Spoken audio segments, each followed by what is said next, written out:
Welcome back to Pod Save the World. I'm Tommy Vietor. I'm Ben Rhodes. Ben, as promised, we are back this week for a special bonus episode where we are going to try to step back and make sense, if you can, of the year that has passed since Russia invaded Ukraine.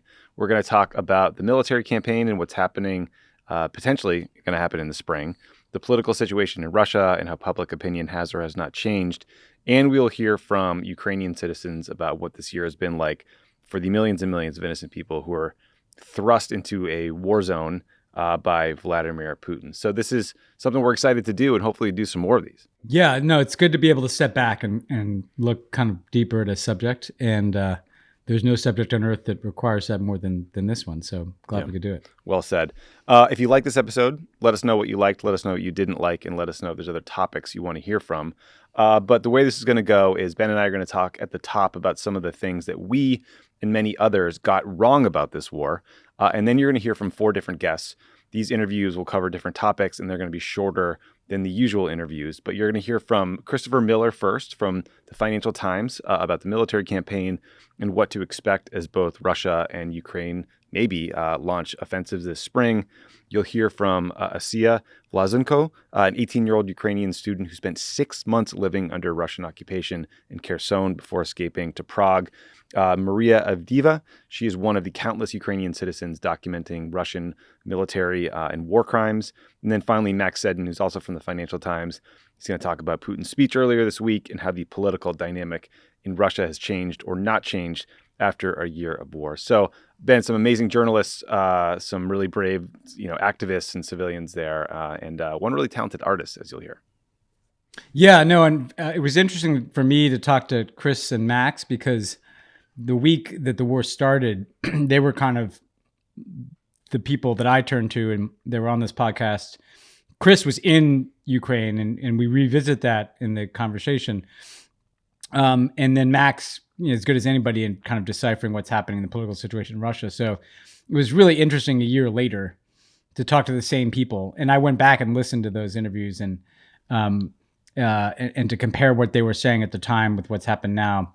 Was quite interesting. So absolutely. A lot to learn, a lot to unpack. I saw Max is one the bylines on a big FT piece that's looking back at a year of war that I highly recommend. It's absolutely fascinating. So, all right, Ben, let's start with a little accountability for ourselves, some humility, and let's talk about all these things that we and others got wrong about the war. Maybe we can learn from those mistakes. What an idea that would be in Washington. So I think the kind of biggest, maybe most obvious bucket is everyone overestimated the Russian military and underestimated the Ukrainian resistance. Just a few examples. There were intelligence estimates that thought Russia would take Kiev in the first few days of the war. Those were obviously wrong. But even months after the war started, Russia, which was, people thought of them as the second best military in the world, they still struggled to operate in tactically sound ways. Their supposedly modernized equipment had fatal flaws, like tanks that seemed to explode very easily. There were reports that the invasion plan itself was done by Putin in a tight circle of non-military experts. And U.S. intelligence literally intercepted their invasion plan, released it publicly, and Putin didn't change a thing. The flip side of this is the Ukrainian military has been nimble and more effective than a lot of people thought. I'm sure that's in no small part due to the rigorous training and fighting that they've done since Russia first invaded eastern Ukraine in 2014.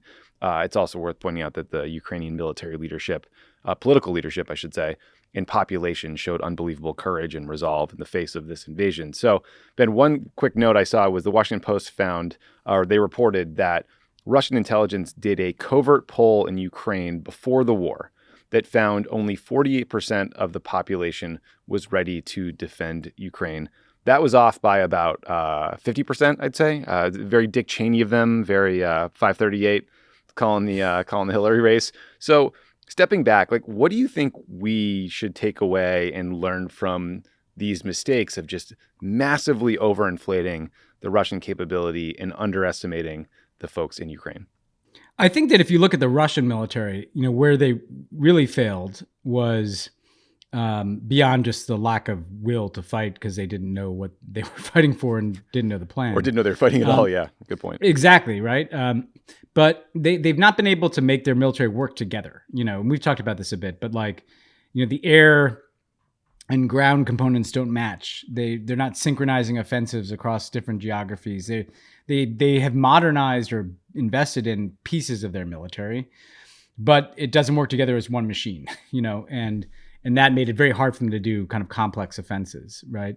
And at the same time, I think the bigger point that we always fail to learn is that when one side of a war is highly motivated and is fighting for their survival and their land, the gap between, and we've seen this in American history, right? In Vietnam and most recently in Afghanistan, not a knock on our troops, but more just the point that when someone has nowhere to go except to fight for their land, that's its own kind of advantage,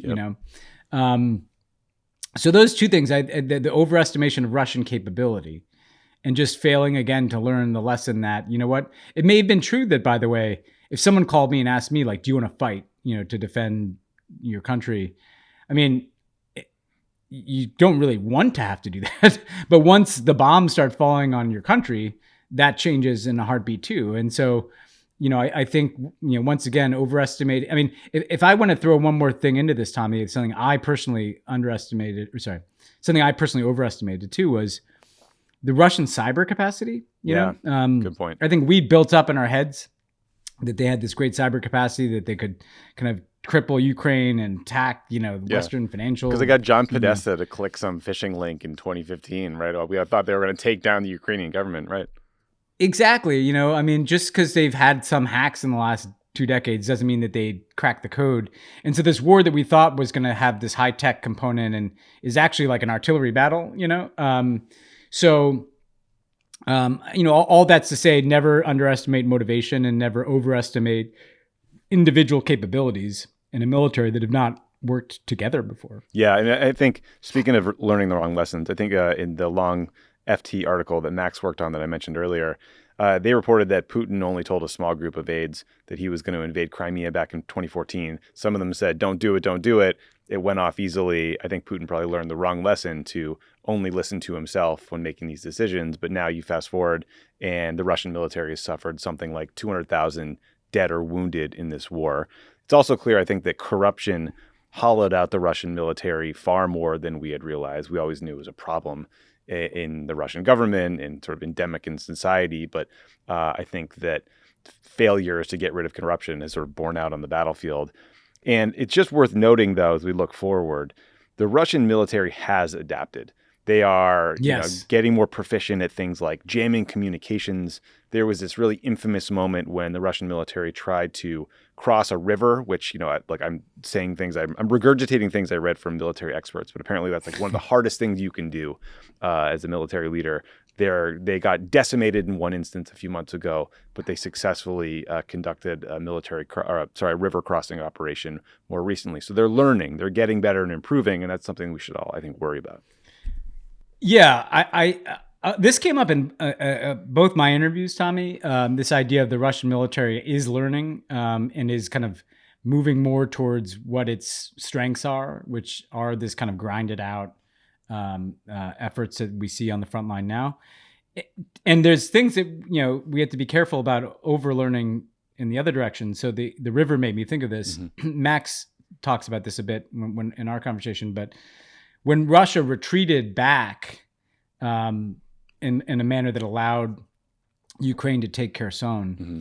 that was actually the right thing for them to do militarily. Absolutely, without a doubt. And that they had a commander who was like, you know what, these guys are isolated, they're getting pulverized. Better to take the loss here and regroup. And so what appeared on the surface and was a real Ukrainian victory was also Russia kind of coming to terms with needing to kind of recalibrate its own strategy and not try to hold places before they were ready to do that. So, militaries learn as these things go. And just because something worked in one phase of the war doesn't mean it's going to work in the other. And that's true for both Russia and Ukraine. Yeah, a tactical retreat is often the right military strategy. And also I think maybe signals that, maybe some hard-headedness by Putin where he wouldn't allow any sort of semblance of a retreat or anything that looked weak to happen. Maybe he changed his mind on that too. We don't know. We don't know. Another interesting element of sort of Russian strength that may have been underestimated was their intelligence services. You and I both read some stories about this recently that made our eyes perk up. So the Times and the Post had stories about efforts across Europe to find and arrest Russian spies. we've learned over the past year that they were penetrating spy services in places like the Netherlands, Sweden, Norway, Germany, because those countries all made arrests. That's obviously a good thing, but it also means that a lot of sensitive information has probably been compromised, especially in Germany, where a 52-year-old guy in Germany's version of the NSA turned out to be a double agent. There also seem to be some weird and worrisome ties between Russian intelligence and far-right parties in Germany. There is a truly crazy group of Germans who ascribe to something called the Reichsbürger movement, which is this fringe group that essentially believes that Germany still exists under its pre-World War II borders, and they reject the modern government's legitimacy. They just don't think it exists. Google it. It's a crazy rabbit hole. It's worth going down. It's like a German QAnon. But then, so on some level, I'm not surprised that Russia had a capable security service. Putin started his career in the KGB. He was in East Germany, I think. He prioritized this kind of work. They've been infiltrating, the German government for years. But it does seem like a lot of countries were, I don't know, asleep at the switch in terms of protecting their own secrets and, the sanctity of their own government decision making.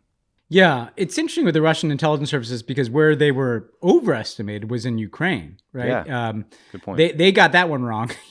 They because they seem to have some oligarchs wired in there and had some separatists that they armed and stuff. Mm-hmm. They seem to overestimate their capacity to shape events in Ukraine. But to your point, these stories that have been like a drip of penetrations of European countries are pretty jarring in the sense that, this is happening in more than one place.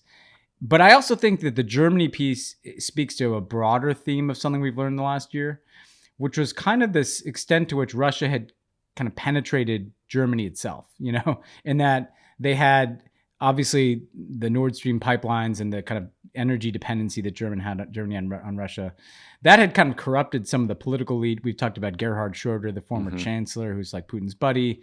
Then you read these stories, they seem to be deeply embedded in both Germany's political culture with the far-right parties that have these Russian ties, and in the German intelligence services themselves, which is kind of this weird legacy of the Cold War. And so I think this question of Germany reorienting itself away from kind of this belief in if we just deepen ties with Russia, that'll make things more stable. That's been upended. And so a lot of revelations over the course of the year about how hard it is for Germany to kind of disentangle itself, whether it's its own security or whether it's its energy from Russia. Again, predictable that they'd had that problem on energy, but it's another theme of the war of how much of a shift this is for Germany. The other really interesting example of this that Roger Bennett and I talked about a lot in the World Corrupt series we did was Gazprom was a sponsor of a bunch of teams in the Bundesliga, which is the German soccer federation. And it was just like the ultimate example of sports washing because, we're just your friendly neighborhood natural gas company supporting all the teams that you love. And, fast forward a few years later and Vladimir Putin's attempting to use natural gas, specifically Gazprom, to extort Germany and like freeze people to death. Well, and if you read the crazy stories about the German spy that was found out, it was like a John le Carré novel. He was a soccer coach. Yes. He was like a youth soccer coach. That was like weird. Part of his cover, I guess, it did feel like a very Cold War thing. Like this kind of right-wing soccer coach turns out to be a Russian spy and a neo-Nazi. So sports definitely like a backdoor for the Russians in a lot of ways. Yeah, somebody needs to option that guy's life. Okay, so the other thing that a lot of people got wrong then was the impact of Western sanctions. They did not crater the Russian economy. Early on in the war, the White House took a bit of a victory lap about the impact of sanctions. They talked about the ruble being almost, quote, reduced to rubble. But now Russia's currency is trading at about the same level as it was the weeks before the war. A lot of experts predicted that the Russian economy would contract about 15% or more. The actual level is about a 2.2% contraction in 2022. I'm getting a lot of these numbers from a great analysis by the Associated Press, by the way. Sanctions do appear to be impacting Russia's ability to manufacture stuff. So hopefully they're having a hard time making missiles and other military hardware that requires, advanced electronics. The West has also sanctioned about 2,000 Russian companies and individuals. So there's undoubtedly some really pissed off oligarchs who lost their yachts, lost access to their, Fidelity account in New York or whatever. But that's not enough to change much so far. So, Ben, do you think that this kind of underwhelming result from sanctions is because they were designed specifically not to cut off oil and gas flows from Russia to Europe? Or do you think it says something more about the limit of sanctions as a deterrent, or in this case, a stick? I think it says something more. I think it's the latter, because this is my own experience. Like, it's so fun. It was funny when it's interesting that when this started, there was a lot of like, well, we're doing all these sanctions and we should have done these more sanctions after Crimea. And the reality is, at the time, we thought we were doing really dramatic sanctions after Crimea. It was the same kind of language. Like, you've never done this before. The 2014 Russian invasion of the Crimea, 2014 sanctions. The Obama exactly. response, yeah. Yeah, and it was like, we've never sanctioned sectors of the Russian economy before. We've never done, and same thing, out of the gate, it looked like it was working. The ruble's cratering. We had the same talking points. And then, Russia's such a big economy with so much energy, they just kind of adjust like an organism, and they can sell their oil and gas someplace else. These sanctions are clearly much bigger, but they didn't cripple the Russian economy. And I think we can take some lessons away at the end of the year, like, what did they hurt and what did they not hurt? They hurt the oligarchs, right? In the sense that if you're a Russian billionaire and you had a lot of money scattered around the world, the US can kind of go and freeze that money and, put travel bans on you and kind of make your life worse. Yeah, we all loved the yacht seizures early on. That was fun. Yeah, stuff like that, right? And these are still wealthy guys, but I talked to Max about this. They're all now trapped in Russia, and they're a little less wealthy, and they can't have the same international prestige. So the oligarchs have been kind of squeezed, and that's good. We always like to see that. To your point, the kind of export controls, this is the restriction on technologies and inputs that can go into the Russian economy. That we can control pretty well, right? If it comes from the United States or Europe, countries that are working with us. And that's going to hurt Russia in the sense that, they can't keep factories running without certain spare parts and stuff like that. And so it's interesting to see if that continues to have an impact. Mm-hmm. This idea, though, that you could kind of break their economy, when they, so much of their revenue, just that the government depends upon, is just the sale of oil and gas. Yeah. Well, they're going to find customers. And part of what we learned in this whole thing is that half the world doesn't care, or at least maybe they care, but half the world is not going to want to get involved in this. Yeah, they're not going to take a hit. And so, yeah. And one of the things I always, correct myself or others in my head on is when people say like the whole world is united, and no, it's not, like the democratic world, the US and our allies in Europe and Asia are united, but China is buying plenty of Russian oil. India is too, there's a kind of quasi-democracy. So it's not even actually the whole democratic world. Brazil, it's this indicator that I think in part of the fatigue in these countries with U.S. sanctions, and it's like they're almost just kind of beginning to tune us out. And unless we really squeeze them and try to get them to enforce our sanctions, it's not like they're just going to say, okay, we'll take the hit and stop, importing this Russian oil.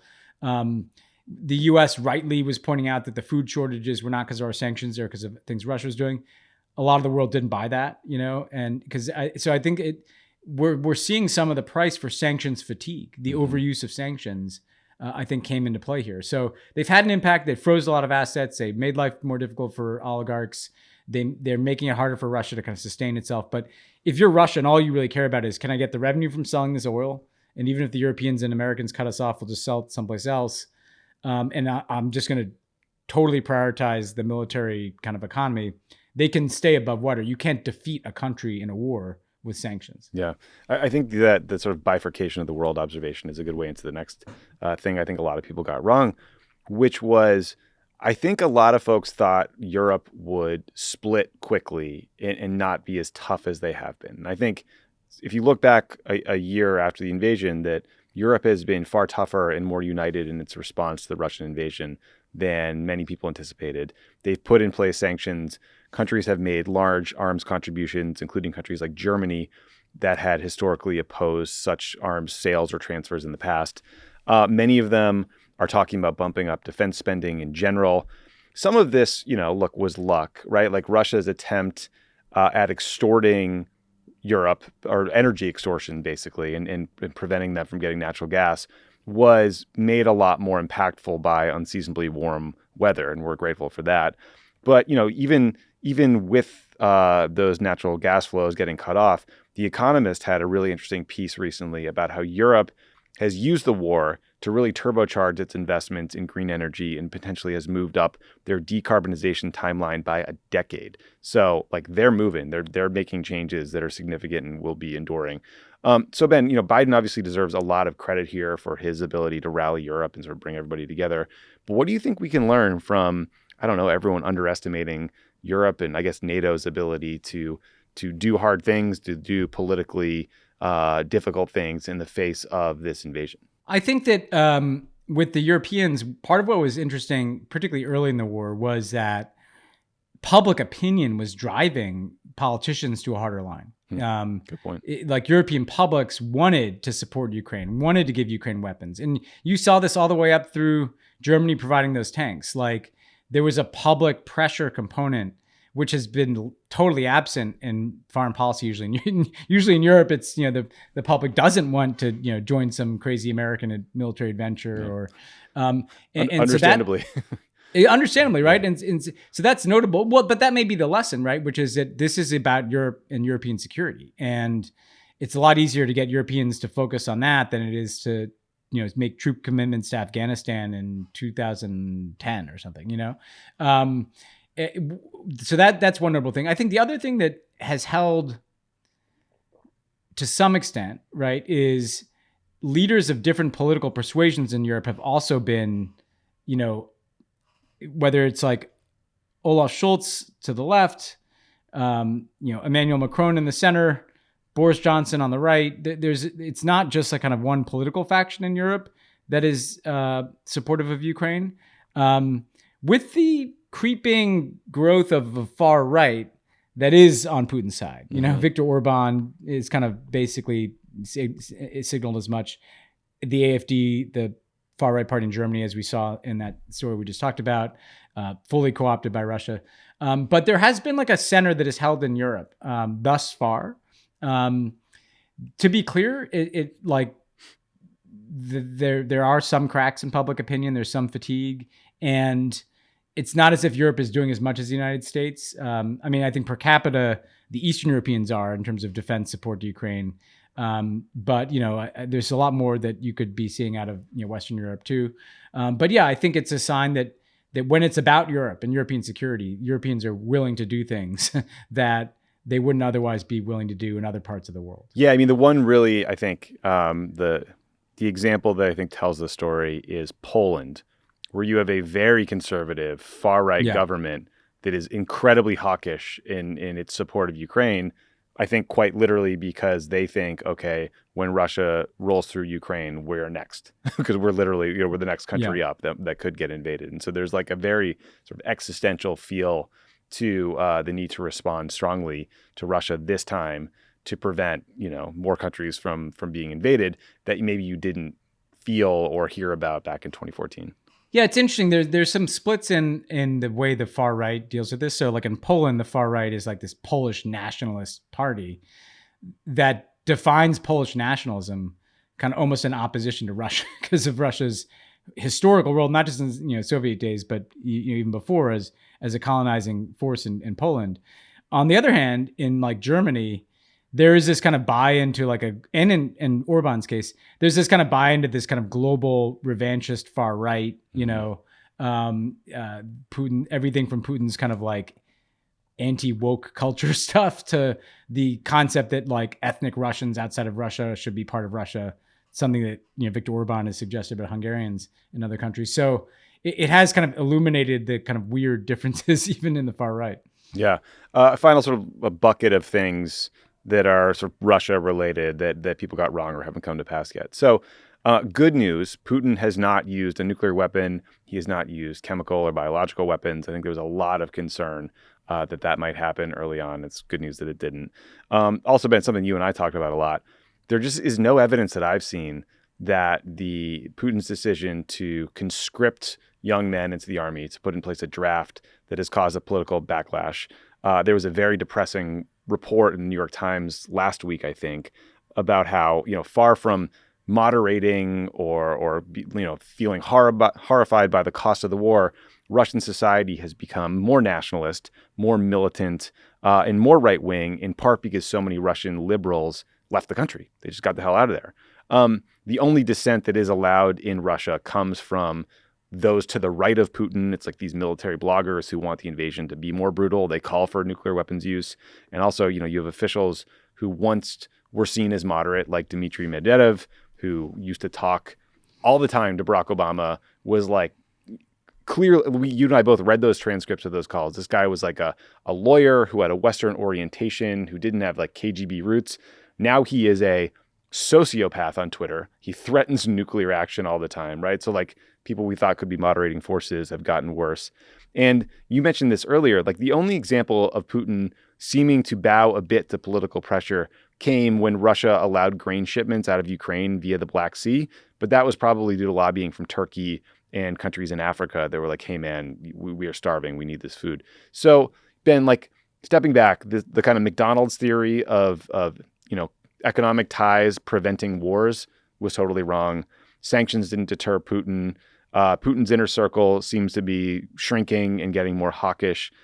A year into the war, there is not a lot of clarity, I would say, in terms of how this might end, or I don't know how we even get the talks at the moment. Yeah, I think to pick up on a couple of those things,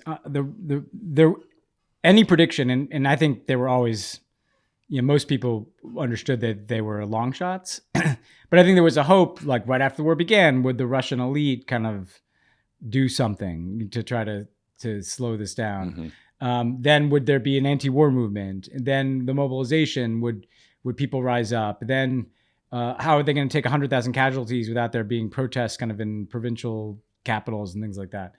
And pretty much none of that stuff has happened. I mean, there've been pockets of protest, and I don't want to diminish the kind of bravery of people who have set up in Russia. But the reality is, like, which we have to really reckon with, the reality is Russia's like more fascistic today, if these reports are at all true, right? Everything we hear out of Russia.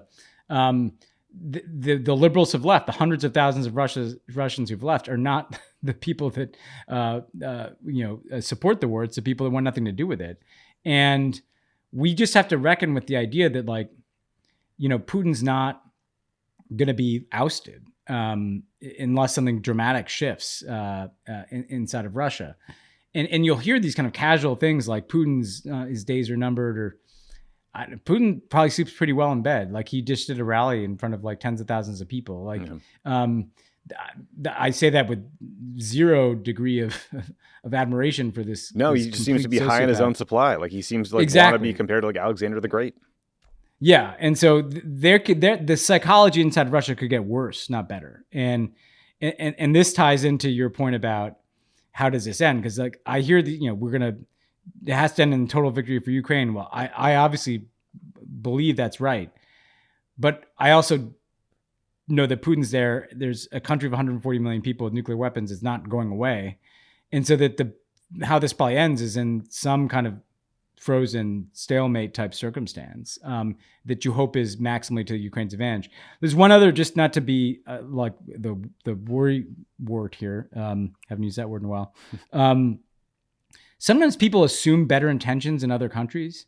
So, because it seems logical that the countries would think like that. And when it comes to China, I remember a lot of people were like, oh, China's not going to want to see this war happen because, it's, and I'm sure China didn't want to, but China hasn't really changed its relationship with Russia. They're buying more energy from Russia.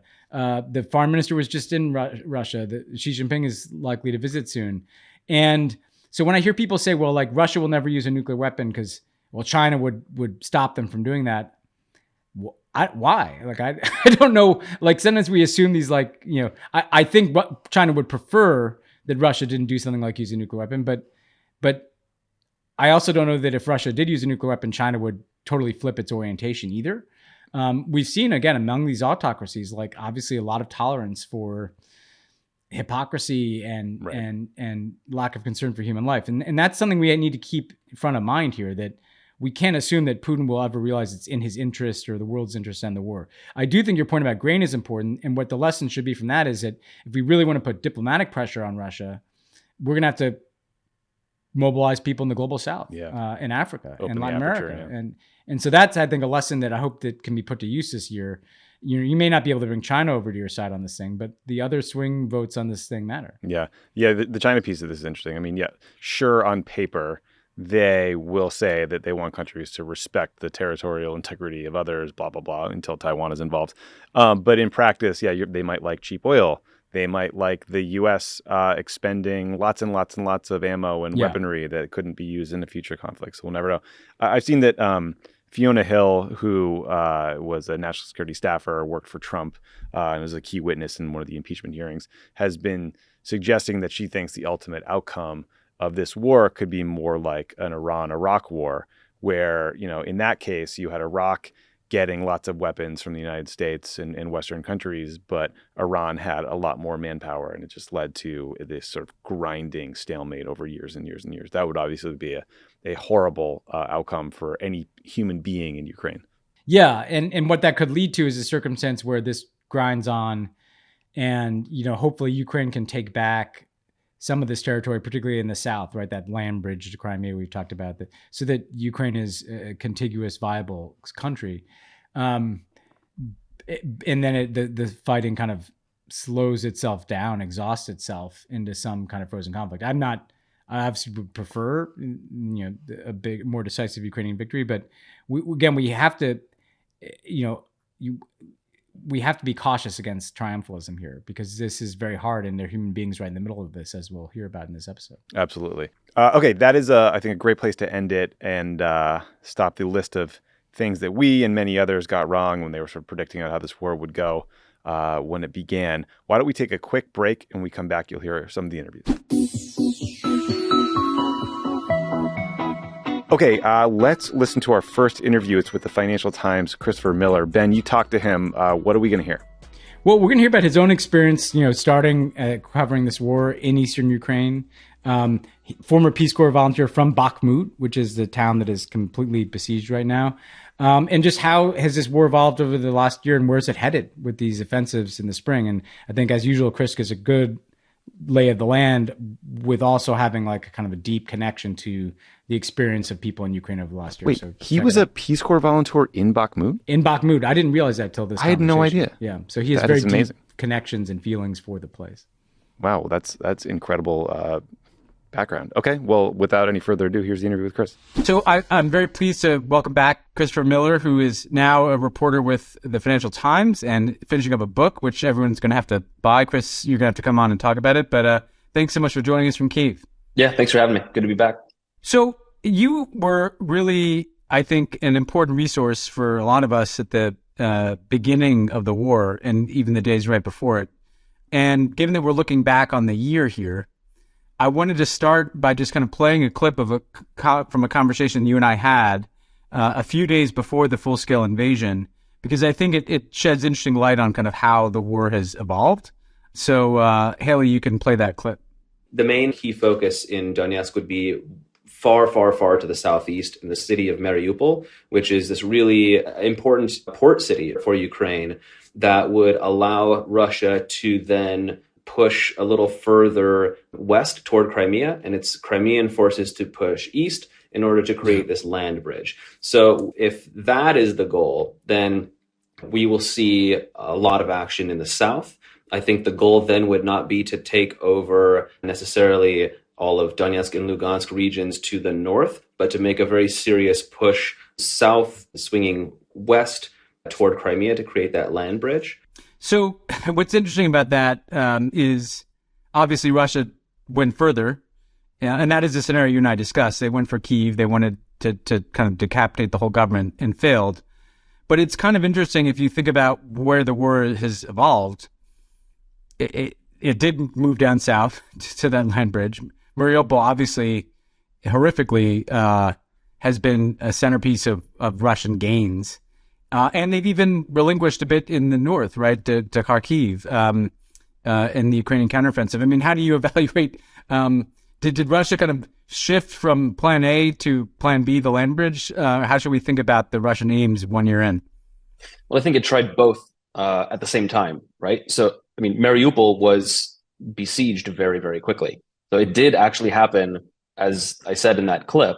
Russia did come in from the occupied areas of Donetsk and Russia and pushed west toward Mariupol. It also came up from Crimea and swung east and did besiege Mariupol at the same time as its air force and its ground forces were attacking Kiev. So, I think at that point when we had spoken, I think in hindsight, U.S. intelligence and British intelligence were spot on about Russia being serious about attempting its blitzkrieg of Kiev. But I think a lot of us, including myself, may have been in a little bit of a state of denial and thinking that would happen. I think we were partly right in that something like that wouldn't be successful because they did try it, but they did move on Mariupol very quickly. So there were multiple fronts, right? This was a multi-pronged invasion. So there has been a lot of focus on the attempted blitzkrieg of Kiev and the Battle of Kiev.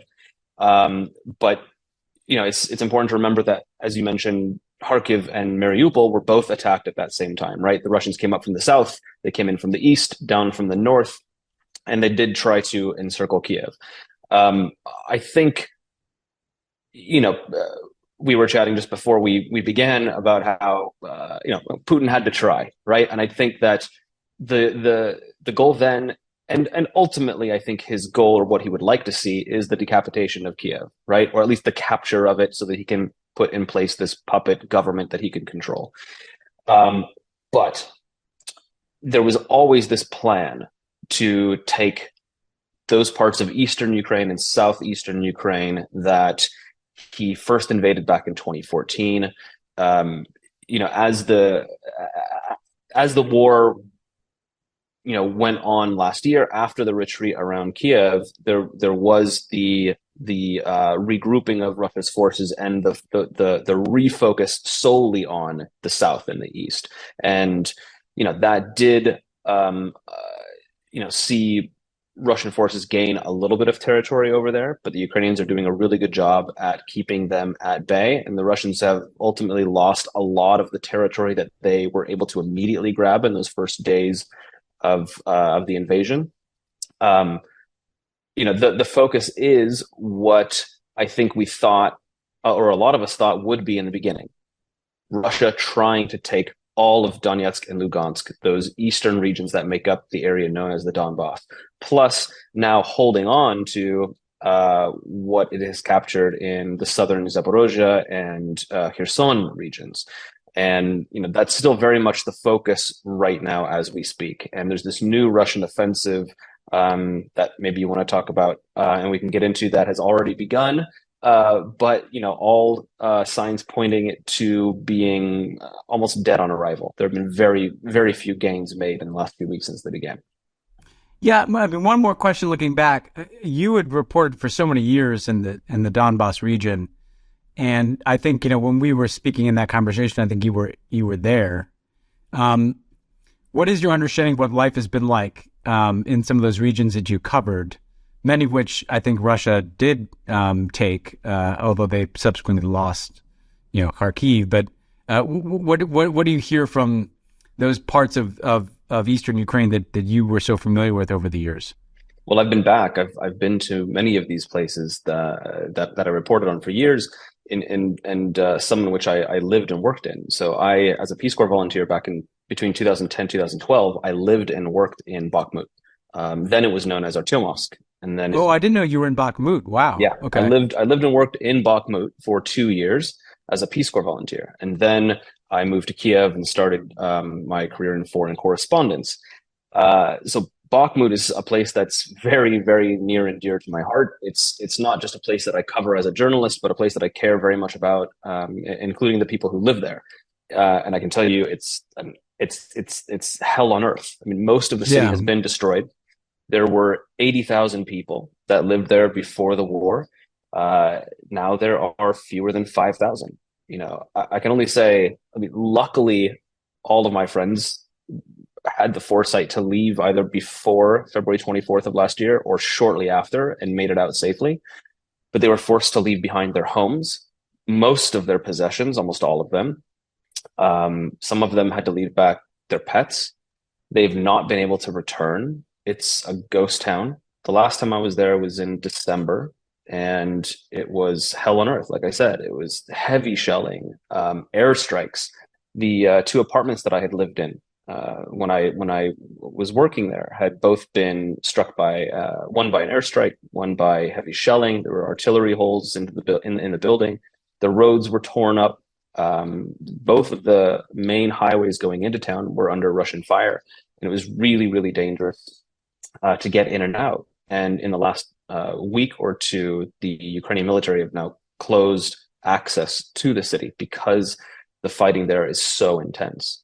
And the story is similar all up and down that eastern front line in the Donbass.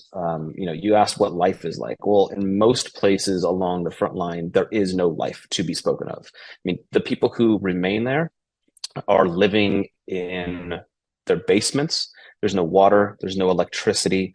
There's very little food. The only sustenance they're getting are the things that volunteers are able to bring in, but those volunteers are not able to get into these places as frequently as they were before because the fighting is so intense now. So there's very little life.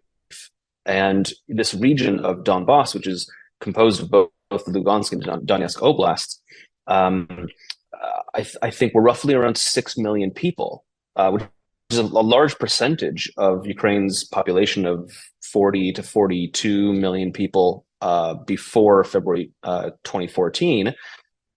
There were a couple of, there were maybe a couple of million people who left between, when the war broke out in 2014, and by the time 2022 happened.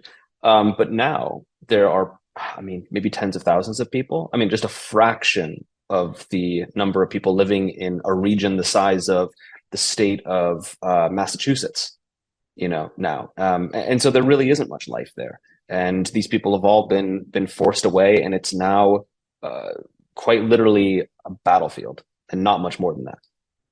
So, looking at the last year and then and also just kind of talking to administration officials, it feels like the Russians have been most comfortable, and comfortable is a chilling word, but militarily, when this is a front line in the Donbass where they're just trying to eke out territory by just throwing their people, at the front, and sometimes throwing convicts at the front, and trying to wear down the Ukrainians through their kind of sheer size and nihilism, essentially, combined with obviously the bombardment of infrastructure. And that the U.S. and Ukraine have tried to, have been more successful. Ukraine has been more successful when they've been able to kind of launch counteroffensives with an element of surprise and strategy behind it, and the use of the combined arms capabilities that the U.S. and NATO can provide. Looking ahead, it does feel like there's this question that is kind of lurking in the backdrop, right, of the U.S. probably seems focused on kind of urging the Ukrainians to move south or to try to take back some of that February 24th status quo. But you hear some rumblings from the Ukrainians about Crimea, right, and about kind of more ambitious or perhaps aggressive operations that could go into Crimea. What do you think about the territorial focus of the Ukrainians? Obviously, they're not going to tell us in advance, but how do you sense the prioritization of geography on the Ukrainian side going forward? Well, the Ukrainians are very vocal about what they want and their ultimate goal here, which is to recapture all of its territory to the boundaries that existed as Ukraine after the fall of the Soviet Union. So those 1991 boundaries, which include all of the Donetsk and Lugansk oblasts in the east, all of Kherson and Zaporozhye in the south, and Crimea, which was and has been a part of Ukraine. So, that is the goal of Ukraine. Zelensky, the president, has been very vocal about what they want. The head of military intelligence here, Kirill Bodanov, has been very vocal in saying that that is what he believes, what he wants, but also what he believes could happen if the West is willing to give Ukraine what it needs to do that. Now, I think both Ukraine and, well, Kiev and Washington may not necessarily agree on what would what a victory might look like, right? Kiev's ultimate victory is the recapture of all of its territory. Washington, I think, is a little bit more flexible, right? It is recapturing as much ground as possible, going into negotiations with momentum, right? To cut a deal that favors Ukraine, that isn't a deal like the Minsk II Accords from 2015 that favored Russia and allowed Russia really to just build up its forces, regroup, and then plan for its next attack, right? It's to, I think Washington would like to see a weakened Russian state, a weakened Russian military, Ukraine with momentum and a significant recapture of territory. But where they both agree is that the window of opportunity to do that might be closing. There is a shortage, a serious shortage of weaponry and ammunition in particular here in Ukraine. The West has provided a lot to Ukraine. Its supplies are dwindling, and it's not able to rebuild what is being given to Kiev at the same rate. So there is a concern that the rate of assistance to Ukraine could slow. We could also get into the political aspect of that, which is likely to come into play in the next year or so. But at least right now, it's a supply issue, right? The demand is extremely high. Ukraine needs this ammunition to fight back a Russian offensive that includes, waves of soldiers being thrown to the front and a deeper stockpile of ammunition and deeper human resources as well. And I mentioned Kirill Budanov, who's the head of intelligence, a moment ago. He gave an interview to Ukrainian media that was published today, which is really interesting in that he said, essentially what I mentioned before, which is there is this window of time that's really important for Ukraine where they align with the West in that they see the Russians not being particularly strong right now, momentum on Ukraine's side. There's going to be this influx of tanks, armored vehicles, new ammunition and weaponry that's coming in. The weather is going to get better. And so this is a moment for Ukraine to show that it can make significant gains on the battlefield. He was saying the end of March through April, and as we get later to spring, is really going to be in his words, a decisive moment, that there will be decisive battles.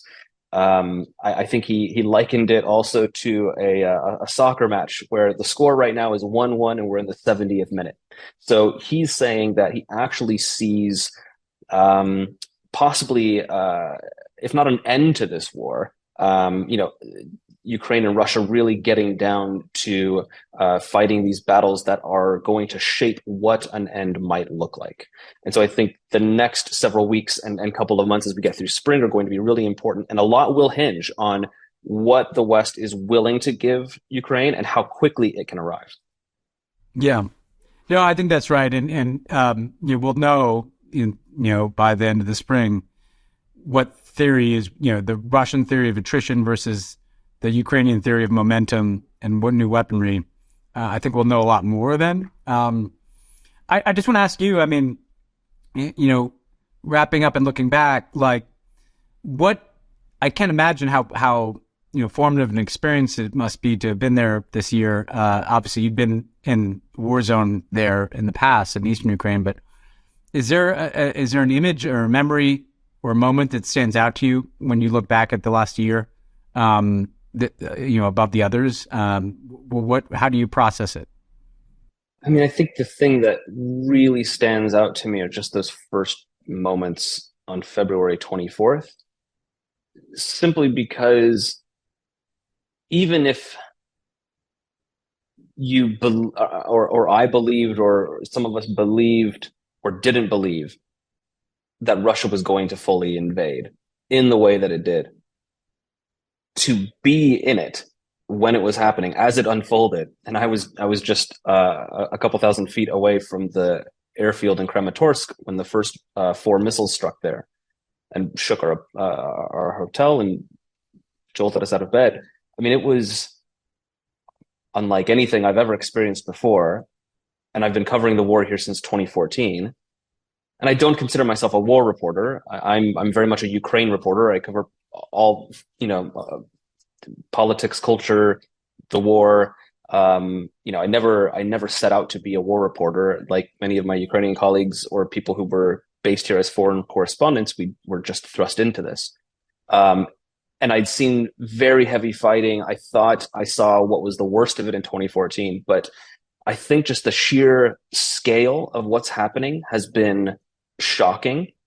I think those first moments were terrifying in a way that I'd never experienced fear and terror before, just because there was so much uncertainty. We really didn't know. And many of us thought that there was a good chance of Russians just storming down the streets in Kramatorsk, or that in rushing back to Kiev, we would find the city occupied. All sorts of thoughts went through our head. At the same time, I think it's important to say this, which is after a year of the country being at war against an invading Russia, I found it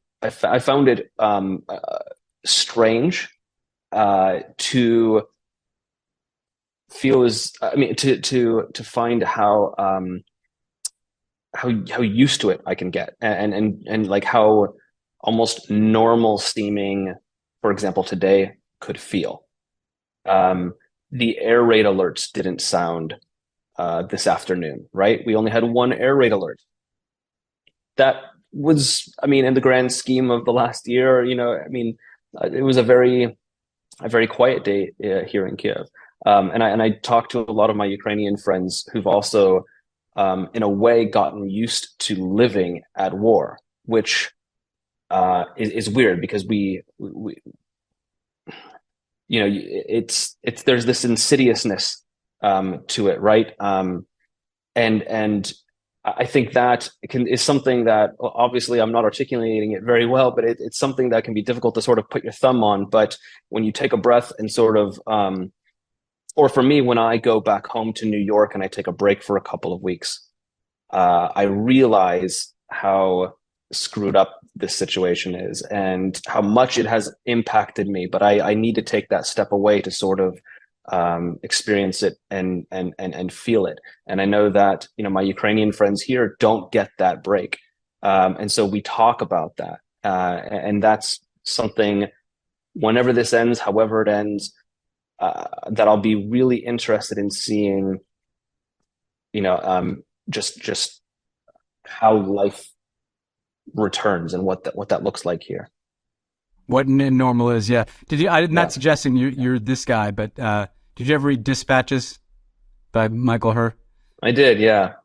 There's that great scene when he's back from Vietnam in New York and he's in like some fancy bar and he's like, I wanted to stand up on the table and shout at everybody, don't you know there's a war over there, I imagine that there's got to be a little bit of that, There has been. I think the difference is, for me, that was sort of the moment or the years between the outbreak of the war in 2014 and the full-on invasion in 2022. I was still here in Ukraine covering a war that was still grinding away, and the rest of the world was focused on Donald Trump or something else, and nobody was paying attention to this war that was simmering, right? And Russia was in the background preparing for what it did in February 24 to 2022. Now I think a lot of the eyes of the world are on Ukraine, right? And so I'm now wondering, when are we going to get to the point that we were at in 2015 when the eyes shifted away, and what it's going to be like after that? And we might be getting there, right? Like, this phase of the war in the last few months has been very different than the blitzkrieg in Kiev and the Ukrainian counteroffensive in September and autumn. Depending on what happens in the spring, if we get to the point where there's no military victory and we're sort of at this stalemate that is something that resembles 2015, it might be this situation where the conflict sort of freezes on the ground, it grinds away, but there's no real solution, right? And I think that for the Ukrainians is actually a big worry, because time. I think both Washington, and you might know better than myself, but I think Washington and here in Kiev, I know for sure, they are concerned that time would favor Russia. Yeah, no, I think that makes sense. Someone in the U.S. government said to me that their concern is that, and not in the executive branch, but that the way they put it is the Ukrainians may have all the watches, but Putin may have all the time.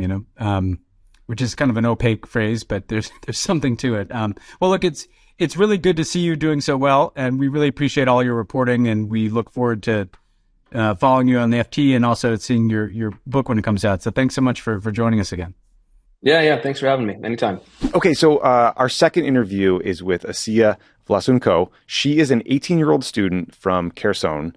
Ben, so what I sort of can't stop thinking about in this interview is when she said to me, the day the invasion started, I became an adult. She was 17 years old. In that instant, felt like she and all her friends were adults. Tragically, I think that's true for, every child in Ukraine. So you're going to hear about, what her life was like before the invasion, what it was like during the 6 months under occupation, how her art and her writing managed to sustain her during this absolute nightmare, and then how she eventually escaped to Prague.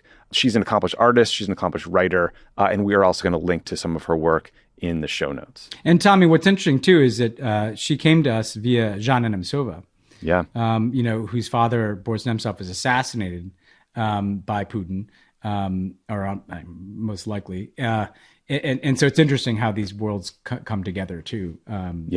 People who've been harmed by Putin, some of them Russian, many of them Ukrainian, obviously. Assia is her student now, I believe. Yes, exactly. Yeah, in her foundation that supports writing and journalism.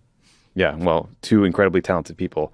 So here is the conversation with Assia. I am so excited to welcome to the show Assia Vlasenko. She is 18 years old, from Kherson in Ukraine, and now you're in Prague now, right? Yeah, right. Thank you for having me. Yeah. Well, thank you for being here. So let's just start, sort of at the beginning. I mean, you were born in Kherson. Like, what was life like there before the war?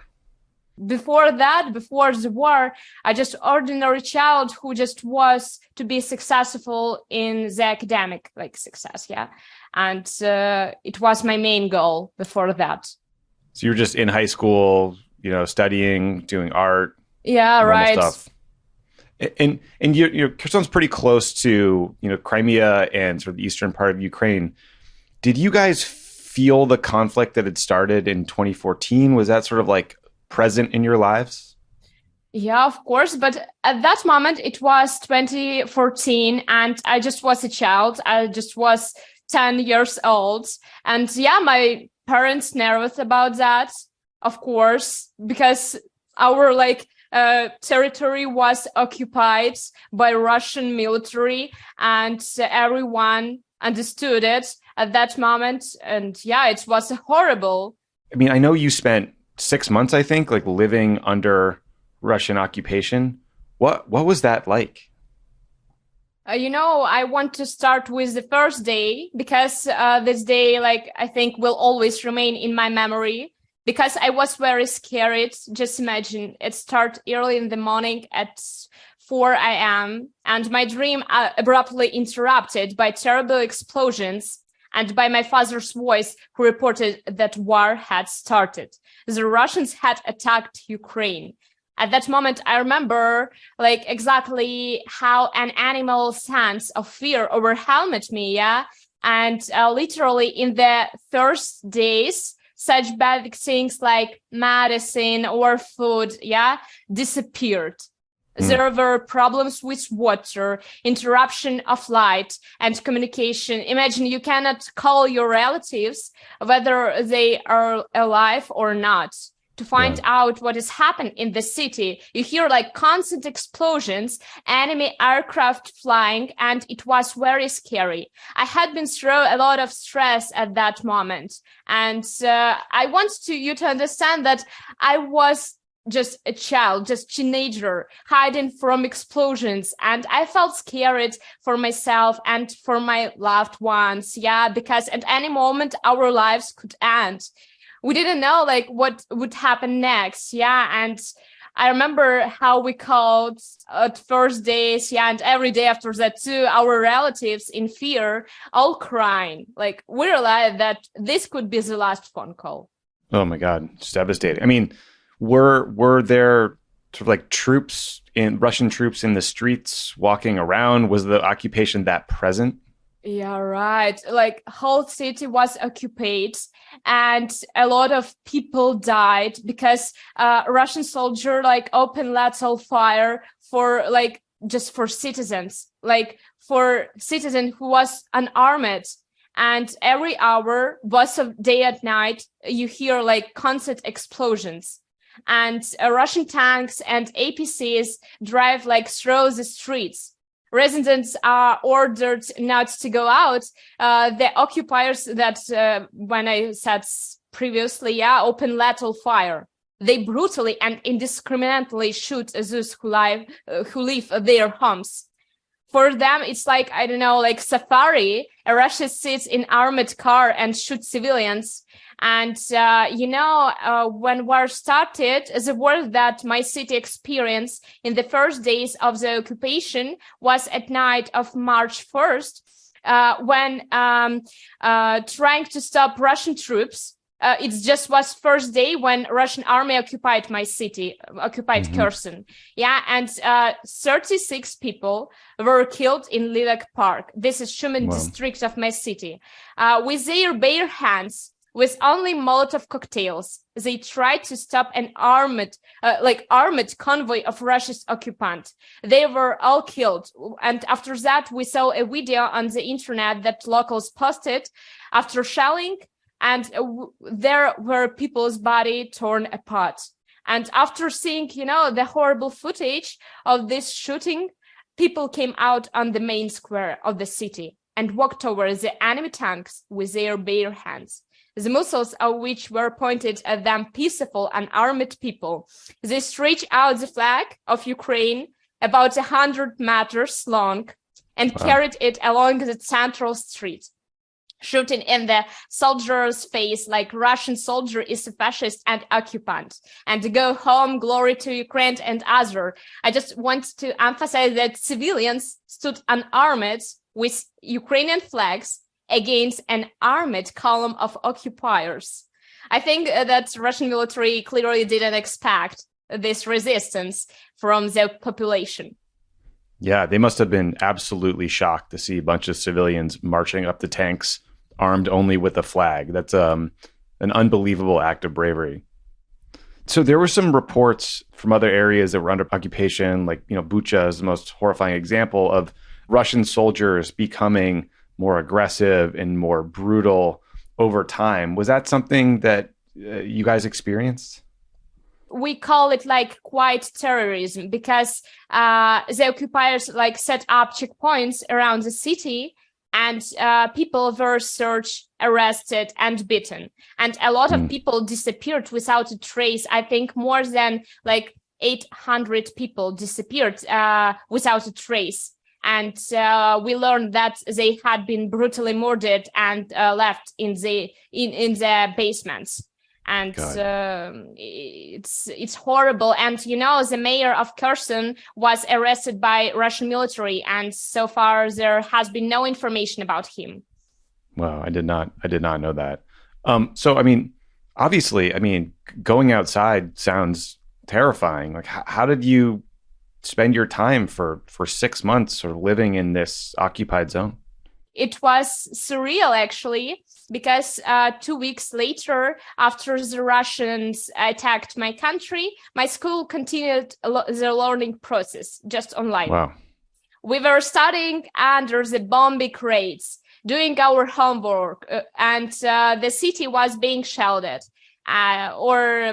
the airport near my house was hit for the 20th time. And we had, at that moment, mass on Zoom. Like our teacher spent 2 months giving lessons from the shelter. And it was really scary. I think I spent all my time for studying. I had more than like every day, I do maybe more than 20 hours of lessons nonstop. And for me, it just was a rescue. So you were doing Zoom school with teachers who were in air raid shelters. Yeah. As bombs were raining down on the city, you guys were studying? Yeah, right.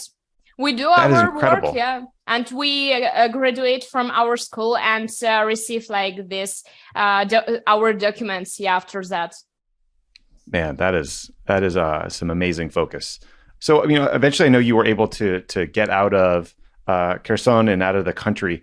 How did that journey happen? Where did you go? Oh, it was terrible, actually, and so hard. I remember that, my tutor from Russia at the last class told me she had joined a charity organization that could help me and my mother to flee. And in that moment, we were hesitant because so many people had been forcibly moved from the occupied territories of Ukraine to Russia. But we decided to take the risk. It was our only chance to get out and to escape from the shelling. That the same evening, I found the organization that takes people from Kherson to Crimea. And from Crimea, we promised help by my teacher. And the first problem for us was the Kalinchak border, which is between Kherson and Crimea.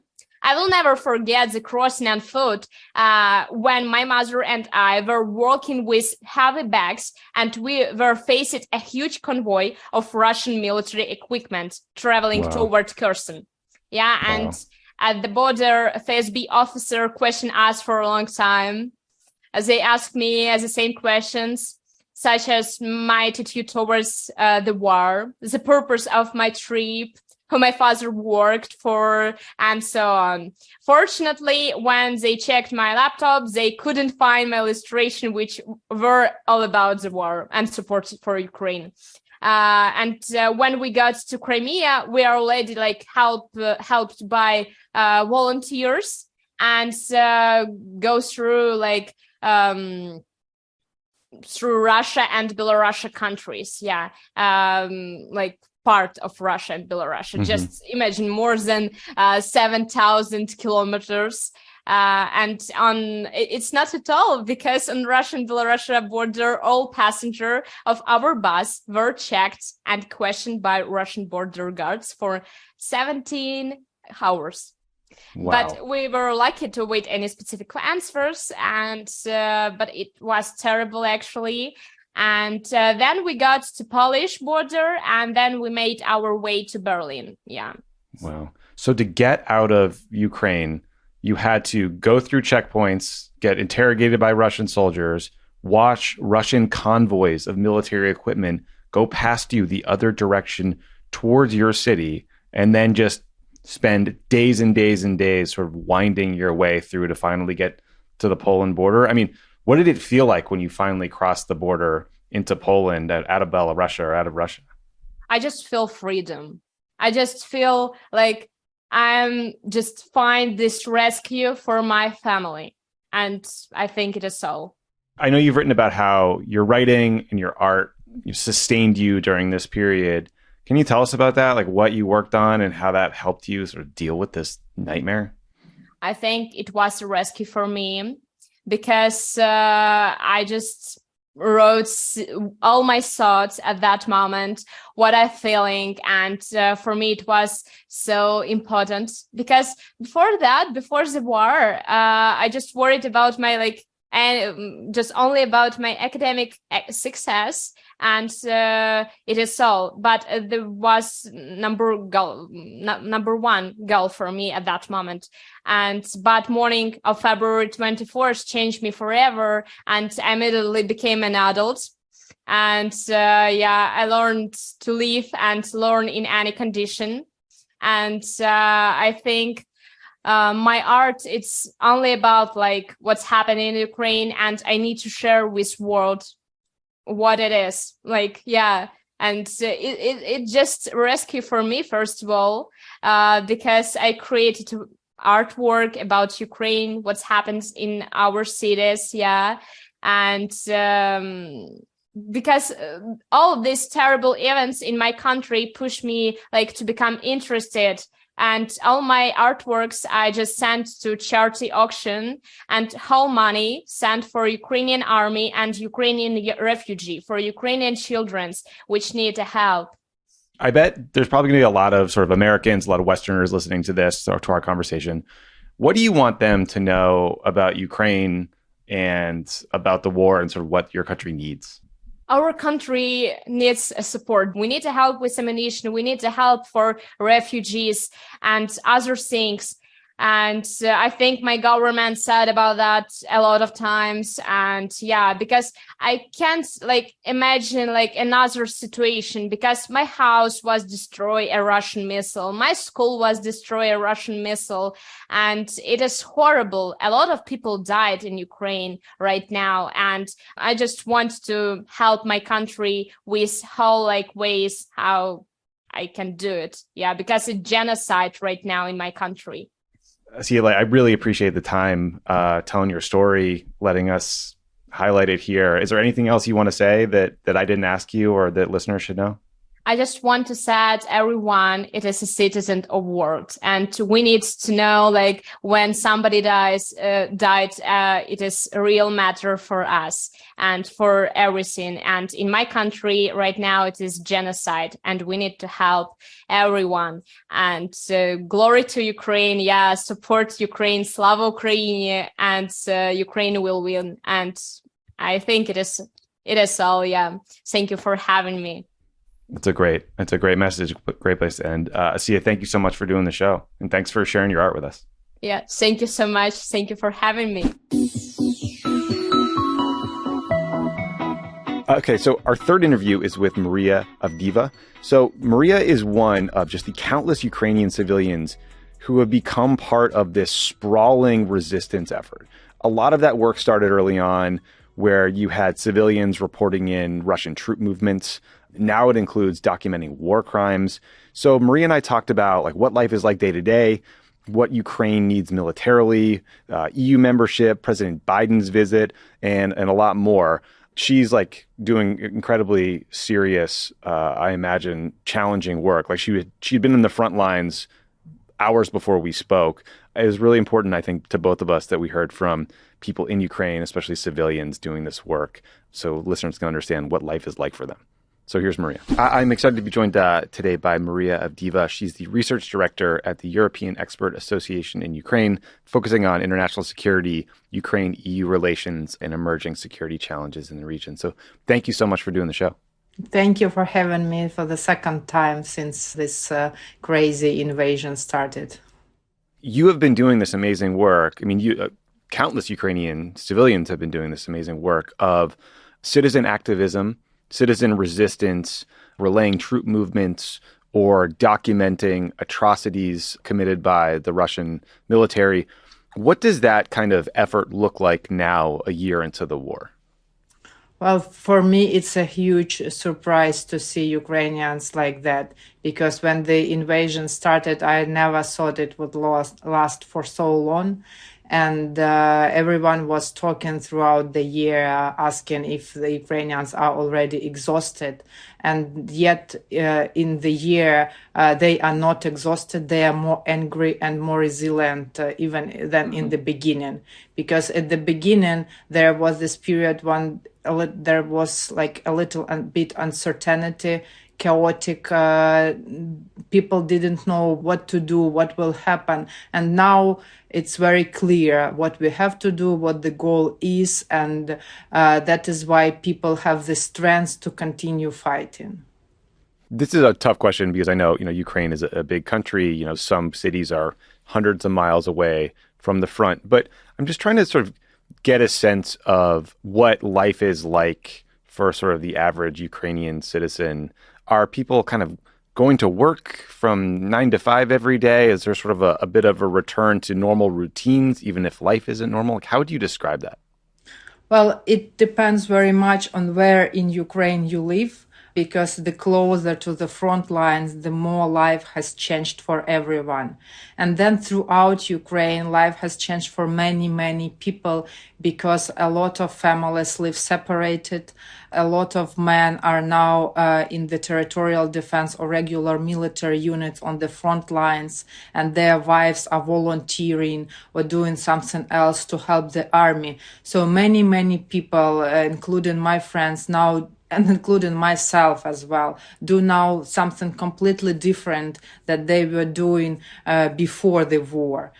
So for some people who are doing their civilian duty, like working, for example, in the municipality or governmental bodies, for them, life has changed in a way that they have to adapt now to the power cutoffs, to the water cutoffs, to the air raids every 2 hours, to hiding in the bunkers or in the shelters. For many others, life has changed completely because people are now living in a completely different reality and do something completely different they did before the war started. I know early on, a lot of Ukrainians understandably left the country. I know men of a certain age were not allowed to leave the country, but a lot of people left. Have many people come back? What's your sense of sort of the population flow? Well, if to speak about Kharkiv, just to have this, to give you a little bit of sense of the scale, Kharkiv pre-war population was 2 million people. Then so many people have left the city in the first days and when the air bombardment started. And at that period, approximately 300,000 people were still living in the city. Now, about 1 million people is now in the city, so it means like half of the population of the city is back. If we talk about the country level, many of the people, of the women with children who left, they are still out of Ukraine because they are afraid for their children and because in Ukraine there is no safe place. You don't necessarily have to live near the front line to be hit by the missile. And we have seen it happening in every Ukrainian city because ballistic missiles, they can fly anywhere. And this is the feeling of constant threat, and many women do not want their children to live under this threat, and many have decided to leave and stay until they can return for the sake of the safety of their children. President Biden was in Kyiv recently. I was wondering what that meant to you and what you think it meant to, people in Ukraine generally. This was a very great visit, and it was very much welcomed in Ukraine. Just to give you a sense, I'm following one of the commanders who is now on the battlefields near Bakhmut in Donbass. And he rephrased what President Biden said and said in his in his note that President Biden, you have captured my heart and the hearts of Ukrainians. And this is what people feel because this is a historical visit, and it was very brave to visit the country at war, take this 10-hour-long train, plan this for many months to come to the heart of Kyiv, and be outside on the streets with President Zelensky. And this means a lot. This shows Ukrainians the support of the whole world. And you can see how the support is important everywhere, in the trenches, when you talk to normal people on the streets, in every corner of Ukraine, people tell you that the support they receive from the whole world and from the United States and other countries means so much, because only together we can win in this fight. Without that support, Ukraine won't be able to make it. Yeah. This is a bit of like a speculative question, but, sort of historically speaking, most wars don't end with dramatic victory or dramatic defeat. In some ways, World War II is really an anomaly. There's often a stalemate or negotiations after a long period of time. How do you think about what an end to this war might look like and the reality that Russia will still be a neighbor? Well, for Ukraine puts one very simple goal in this war is to liberate the territories that are occupied. Having Russia on the border, of course, will change the life for people in Ukraine. I can say it for Kharkiv, the second largest city in Ukraine, which has Russia 40 kilometers away from the city. And this means that even now, this is living under the constant threat of the possible Russian attack. Well, some countries live like that, and there will be the period of adaptation to that, but then we will manage. I mean, there is nothing you can do if the crazy imperial country which wants more territories is at your border. You have to adapt to that, and Ukrainians will adapt, but only until everything what is now illegally occupied will be liberated, and then possibly there will be some possibility for the talks after Russia pays for everything it had destroyed.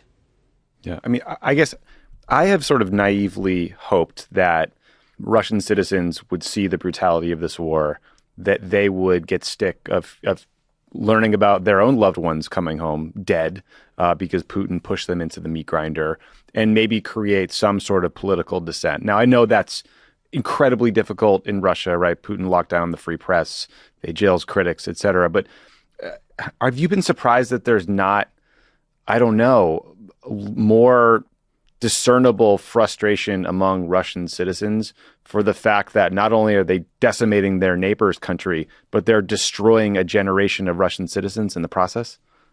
This is a great question, and also a very important, because this is what also makes people in Ukraine so angry. Kharkiv is a Russian-speaking city. Many people had connections with Russia even after 2014. They never hated Russians as a nation. And then when the invasion started, a lot of people started to understand, like to realize to which scale Russian citizens support this war. And they were so shocked by this because like when a woman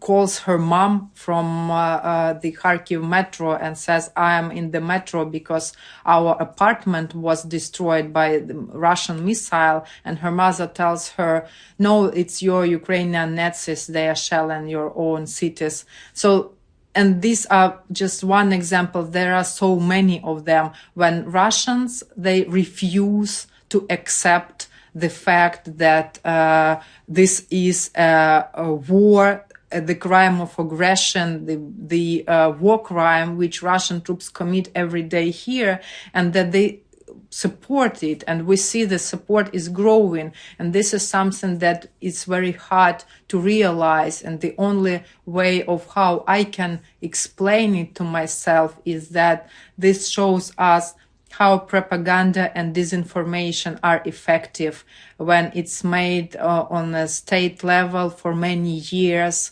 and how people that are brainwashed so much, how actually you can manipulate them and make them support every step you make, and how like people in Russia, even among the youth, they support Putin and what he decides. This is something that in the free world, in a democratic world, it's just so difficult to realize how could this happen, but yet it's there. Yeah, that's a really good point.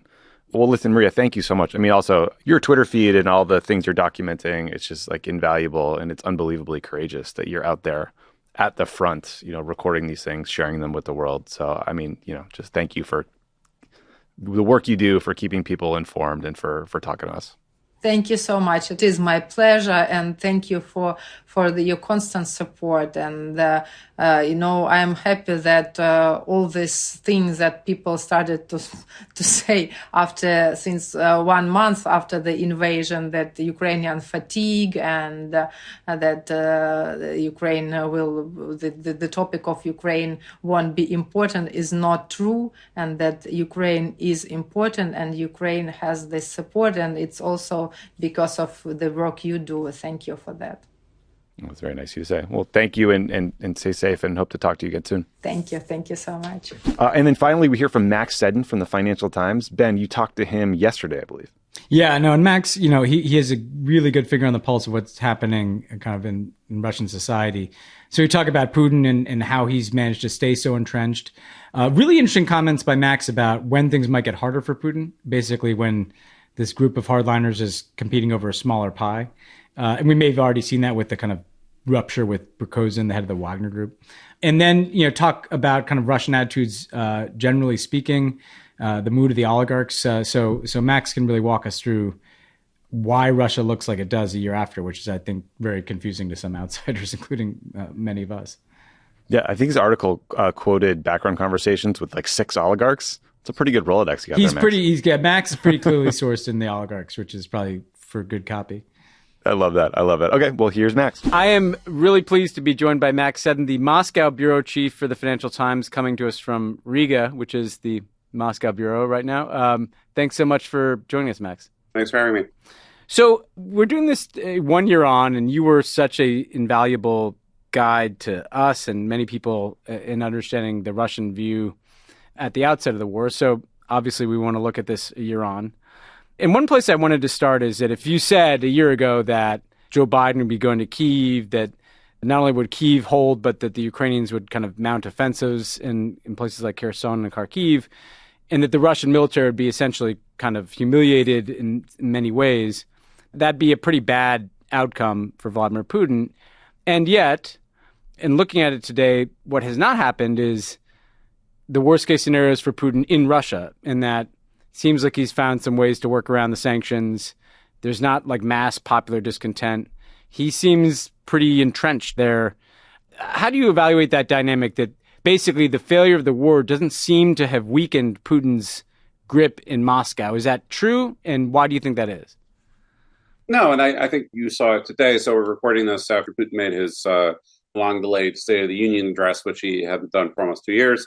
And the dynamic of that was, I think, very much reinforced what we've been seeing from him over the last few months, which is he made an absolutely catastrophic decision to invade Ukraine based on terrible intelligence and false assumptions that Russia's army was much better than it was, that the Ukrainians weren't going to unite and fight back, and that the West wasn't going to support Ukraine to the extent it has, and lay sanctions on Russia to the extent it has. I was speaking to one former senior Kremlin official who was telling me of something that you hear a lot now from Putin in closed-door meetings with his officials. He says, it turns out we were not ready. We're not winning the war. We have these huge problems with producing for the front and keeping the economy going under sanctions. But it's good that we found out, and now we know, because if we didn't know this and then NATO invaded us, then we really would have been screwed. And I think that really goes to show where his head is at right now, because even given how badly this has all gone for him, he's shown absolutely no indication whatsoever that he has any interest in ending this before he achieves victory. I think in some ways he scaled some of those goals back. I think if he manages to capture the whole of the Donbass, which is the region in eastern Ukraine that the war was ostensibly launched over, then he might be quite happy to call it a day and declare victory. But if you look domestically, even though it's clear to just about everyone in the Russian elite, and you speak to people in the Russian elite, almost all of them have no idea this was coming. They're horrified by what Putin's done. They realize they're living in a country that's turned into next Iran or North Korea, which is not what they signed up for the most part. But none of them have found the courage to do anything to speak out against the war, and they have either made their peace with their role and they're just trying to keep their heads down and go about their lives, or in many cases they're actually actively conniving in the war effort. So with the military, at the elite level, you could see that they probably did not want this mission. They've had several commanders. But I think there's kind of a core question as an outsider looking at this, which is that you can see this as a rotted, corrupt institution that is just not up to this task and can't really do anything but throw bodies at it. And in that reading, they should continue to get weaker. Or I think we all have in the back of our heads, like the Red Army sometimes loses out of the gates, but precisely because they throw bodies at things, maybe they actually will prove resilient here in a kind of back and forth, brutal front line like this in history. That has been something that Russians sometimes have worn down the opponent. I mean, how do you assess the health of the military and its investment in this mission 1 year on? And what do you look for to see whether this might be the regenerative Red Army that is very resilient, or might just be a paper tiger that falls apart? I think there's a lot more resilience baked into the Russian system than we might necessarily assume, given how disastrous so much of this invasion has been for Russia. But I'd say that you actually need to look beyond the military, because for Putin, is about more than just the military. For him, he made this very clear in his State of the Union address today. This war isn't with Ukraine at the end of the day. Ukraine, he thinks, is basically the MacGuffin. It's, the thing that they're fighting over, but really the war is with America. And he thinks America is using Ukraine to destroy Russia, and would have done if he hadn't invaded first. And something that he did in October was he appointed this general who was commander of the Air Force beginning of the war, then the Southern Front a bit later on, Sergei Surovikin. He was placed in control of the overall invasion. That was the first time they named an invasion commander. And this was seen as a bit of a shift in strategy. But this Surovikin was someone, depending on who you talk to, believed to have been advocating for a plan that is more realistic, takes into account Russia's failings, uses its strengths more effectively. And downside to that is that if you're more realistic, it's harder for you to accomplish Putin's goals, because they are inherently unrealistic, because they're based on lies and conjecture. And that was fairly effective for a while. One thing that was quite key to that was they started this series of mass airstrikes on Ukrainian infrastructure just about every week, and they kept knocking out lots of power stations and then other utilities. You'd have entire cities would be without electricity, without heat, without running water for days at a time. And basically what this amounted to was they had to take some L's. And Surovikin was basically, he set himself up as someone who took arguably the biggest L of the whole war, which was the only provincial capital that Russia had managed to capture, Kherson. It was basically, once Ukraine's counteroffensive got going in the late summer, it was basically untenable to hold it. They had to withdraw to the other bank of the river. Everyone knew this. And he was set up publicly to go through this bizarre ceremony as the guy taking the L from that. The other thing, that one of the most important weapons in Putin's arsenal that he's always been keenly aware of how to use for geopolitical ends is Russia's energy. Russia is the world's largest energy producer. They were supplying 40% of the European Union's gas before the war. It's now, at some point last year, the EU was very proud of getting it down to 9%, and they're hoping to get to zero. But just to give you an idea, 9% is the Saudi share of the global oil supply. 9% is still really a lot from one supplier. So what happened was there was this hubristic assumption that we're turning off the tap. There's going to be this cold winter. The war's going to drag on for a long time. It's going to be cold not just in Ukraine but in Europe as well. We'll have these infrastructure attacks. You get the second wave of refugees. Gradually, this will break the resolve of the Europeans. We'll peel them off.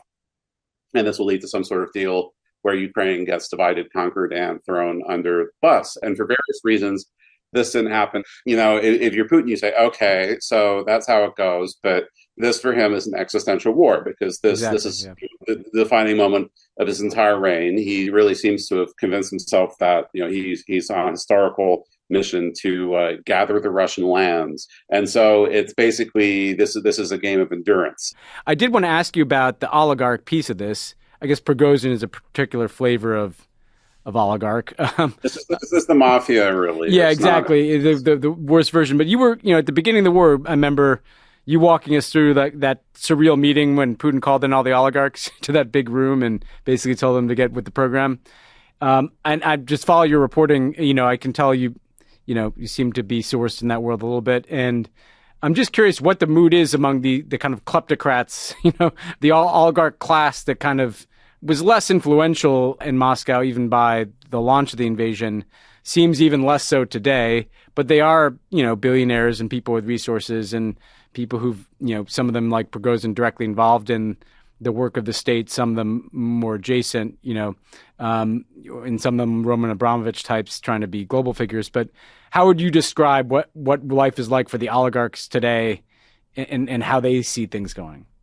It's one giant pity party, basically. These people have they've really turned out to be hostages to the fortunes that they built, because what the war has done is it's taken away everything that they were able to achieve with their fortunes and left them only with the source of the fortunes and the very dubious, in many cases, moral compromises.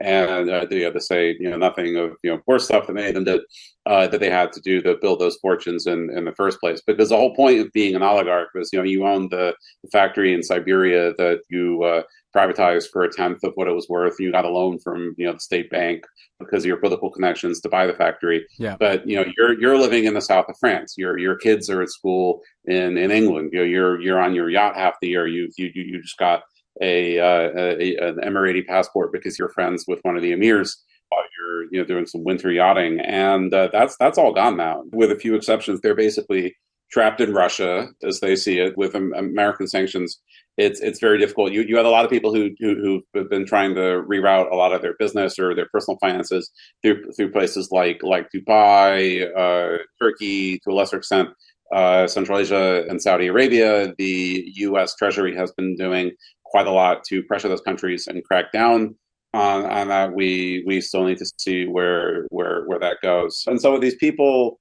are doing is they've, frankly, quite a cowardly fashion, they've sort of accepted their fate. And what you hear is a lot of ways to justify their inaction and, to a certain extent, complicity to themselves more than anything else. A number of times I heard people say, sentences beginning with, I'm against the war, but I'm against the war, but life has to go on. I'm against the war, but what about my friend, like this oligarch? His kids were kicked out of Harrow private school in the UK. Sanctions. You have at least half a dozen oligarchs who have given up their Russian citizenship. Yeah, and they've either they might be Jewish, they've got Israeli, they might have bought Cypriot or Maltese citizenship in the EU. When you could do that, they might have St. Kitts or some offshore jurisdiction in the Caribbean, and they pretend to have nothing whatsoever to do with Russia. But the majority of them are just stuck there. They're keeping their heads down, and they are very worried about not just getting targeted by the state and the state expropriating their assets, which has always been a risk. Yeah. But also that they start fighting each other, because when you have this elite that is overwhelmingly opposed to the war, almost none of them will even mention the fact that there is a war in public. What criticism there was very guarded. If you are an enterprising oligarch, you can pitch yourself to the Kremlin as I am the most patriotic guy in the world of steel or fertilizer or whatever, and this is something that is of strategic national importance to the Russian Federation. And look at these guys, they have all these foreign investors, and they're against the war, and they're talking to this and that foreign person. This is very suspicious, and we can't have people like this running our strategic national assets. So you should just let me do some kind of 1990s style old school Russian corporate Wild West takeover, and I will get the assets. And we aren't quite seeing that yet, but that's something last time I was in Moscow end of last year that I heard from a lot of people, that it's like with anything, right? The less there is to fight over, the smaller the stakes are, the more vicious the fight is. So, yeah, no, that makes sense. It's and that's something to watch, whether those internal divisions come above the surface. Last question for you. The one other piece of this is journalism, right? And when we were talking to you a year ago, you were in Moscow. Now you're in Riga. How does one cover Russia today if you're not a part of Putin's state media? How has life changed for you and journalists like you who have to cover Russia from increasingly outside of Russia? Well, we are not completely out of Russia. I've been back a few times. I'm the number one reason I'm actually mostly in Riga is for personal reasons, because my wife is a Russian journalist and faces much greater pressures than I ever would. It's been interesting because just in terms of how people will will talk to you. There have been entire avenues that just completely closed off to us. Almost no one will go on the record about anything whatsoever. But if you're reporting on the Russian elite, in some ways, there are some people I spoke to, twice as or 3 times as much last year as I had in all the preceding years that I knew them. There were people who came out the woodwork that I never thought will come out the woodwork before, that I've been chasing for years. I thought, finally, I've always wanted to, nail this story. But the problem is that once you're there is increasing pressure on the foreign media. And even that is just a drop in the ocean compared to what's been done to the Russian media. And my wife works at the BBC Russian service. They all left for safety reasons once Russia basically banned saying anything, not just in journalism, but in public. Like, there are people who've said things against the war in bars. There are people who said things against the war at bus stations or in group chats. And they've been reported to the police for discrediting the armed forces. All forms of dissent have been effectively outlawed, and so you have these exile communities of Russian journalists. Without question, it's not safe for them to go back and do any reporting whatsoever. And I think especially given the circumstances where also Russian independent media, they've been cut off from financing, not just from advertisers, but also their own audience, because even with the waves of immigration, most publications say that well over half the audience is still in Russia, and unless they have Western bank accounts, they can't send money because Russian bank cards don't work outside Russia anymore. So you have this pretty much total reliance now on grants from the usual suspects in the West, governments and big foundations to sustain the stuff, and it's very difficult to keep that going. So I think the circumstances are extremely difficult that Russian journalists have to work in, but they do an absolutely amazing job given all that, and it's something which I continue to draw really a lot of inspiration. Yeah. Well, that's a good note to end on. It's worth remembering that Russia is a big, complicated country, and there are people like those journalists who are risking a lot. We really appreciate your analysis, Max. It's good to catch up with you 1 year on, and we'll continue to watch all the trends you pointed to. Thanks for having me. All right. Well, thank you again to all our amazing guests today. And thanks to everybody who made it to the outro. We're not going to do our usual fuckery because this is more of a serious set of topics. But again, if you like this bonus episode, we want to do more of them. We would like to hear what other topics you guys are interested in. I know Ben and I are very interested in the upcoming anniversary of the Iraq War, because I don't think we really talk enough about the damage that was done by the Iraq War, even 20 years later. But yeah, please let us know. And thanks for listening.